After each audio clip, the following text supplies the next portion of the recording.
I bet you thought you knew everything you need to know about Lorcana inks. Well, guess what?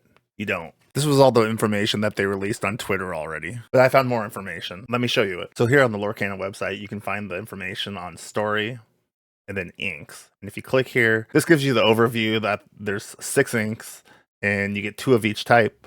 But if you actually click on these inks, you go to another page, and that gives a more detailed description of these inks. First up, we have Amber. Amber glimmers are purposeful, patient, and dedicated. They're able to pursue causes and ambitions with single-minded persistence. They often work with their communities, either from above as a leader or from as a healer, bodyguard, or just a loyal follower. Here we can see Stitch that works with 2 and lower cost cards, and we can see Moana that works with characters on quests. And here with Moana, you can see that she helps other princess characters, so that if they're tapped, she uses her ability, then she can return them from their quest, and then they just can't be questing again that turn. So those are very strong cards. It reminds me of White or Slivers in Magic. They have all these cards that work together, and they kind of work as a unit.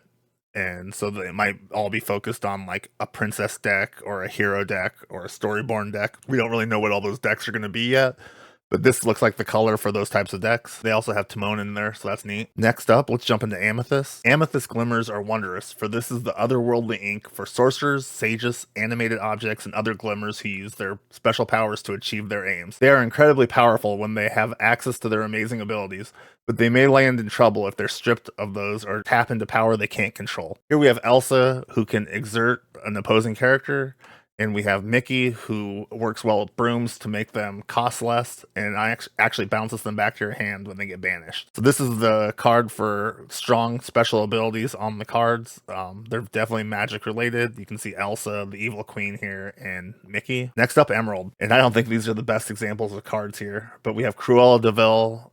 Emerald glimmers are flexible, gifted with the ability to adapt to changing circumstances. They're never caught off guard, quick thinking, but not necessarily book smart, and they navigate their environment, whether physical or social, natural or artificial, with ease. So I think this is a terrible example of cards. I think we'll look at some better examples here when we talk about the starter decks. Especially Aladdin is a much better example of what this is than Cruella. Here we go with Ruby. Ruby glimmers are daring. They use their speed and bravery to defy the odds. They're often warriors, explorers, and daredevils. These are definitely attack looking cards. They've got that cool art. We have Aladdin where you can shift during your turn. Whenever this character banishes another character in a challenge, you gain 2 lore and each opponent loses 2 lore. So he seems super strong. At 7 cost, he's not great, but at shift 5, he seems a whole lot better. And we have some of the Dalmatians in here, and we also have Mickey here. Moving on to Sapphire. Sapphire glimmers are intellectual, intelligent, and creative, and they excel at strategy, invention, and the arts. They can almost always know something, plan something, or invent something that will win the day. So this one's got a difference compared to what was on Twitter, because Twitter said it had all to do with objects, which with Belle here is, she's like a tinkerer. She's dealing specifically with objects, and here we can see Ariel is looking at like this music box. But this really isn't what they're about. They're more like a crafty color, kind of like blue and magic, I think, where they're trying to set out something and it's going to cause some effects to happen. So we'll see more about blue, but I think this is going to be more of a control type color. This isn't going to be like an obvious one like your reds and your steels that are more like big beefy characters. I expect there to be a lot of setup in the blue color. Last, we have steel, which is actually probably one of my favorite colors. Steel glimmers are strong, large, and imposing, armored, or just plain powerful. Steel glimmers can apply huge amounts of brute force to get the job done. Here we have Simba, a challenger with +4, meaning he's an 8/6 when he's challenging characters, meaning he's going to take about everything out. He's got enough defense where he can attack quite a few people. And also during his turn, he also gains invasive, so he can take out all those characters that you couldn't normally take out. He is extremely expensive at 7, and there's no way to reduce that cost as far as I can see. We have Captain Hook, who for 1 cost is an amazing challenger, but he's probably not going to last nearly as long.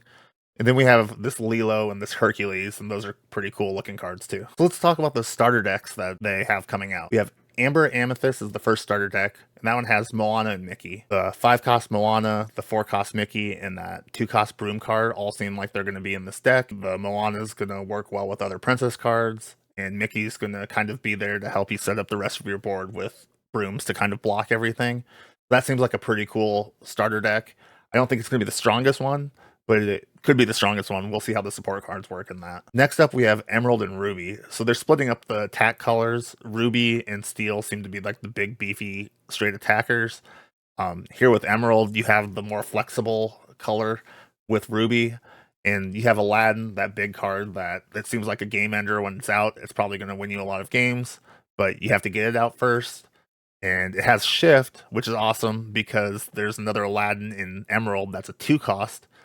And then you have your Cruella card that can maybe return someone back. So, if your Aladdin's taking a little bit of damage, you can maybe bounce him back to your hand and put it back out clean so that he's not so damaged. Overall, I'm interested to see how this Ruby deck plays, but I don't have very much hope right now with the cards that we've seen so far that it's going to be the strongest deck. But, who knows? Maybe it'll surprise us. Last up, we have the Steel Sapphire deck, which has Aurora and Simba in the deck. And Aurora's got this 5 cost shift 3, so she could actually get out super early. There's another Aurora for 2 cost, and she makes your other characters untargetable except for challenging, which means like all the special abilities in like the blue color or some of the other colors won't work on your characters. It only lets them be challenged. And then you have the big beefy Simba, so hopefully you can drag the game out long enough to get him out and really start doing some damage to the other team and catch up in all the lore that you're probably not going to have by then. But again, your big cards are Aurora and Simba, and I think that this deck has an ability to be a stronger deck, especially with the Simba. If there's another version of Simba that's a little bit cheaper and a little bit easier to play, I think this will be a really fun deck. I really like Simba, so I'm praying that this one's a good deck. I definitely feel like they added the information kind of stealthily on the website. They didn't post it on socials. I'll just keep looking out on the website and finding more information for you. Subscribe.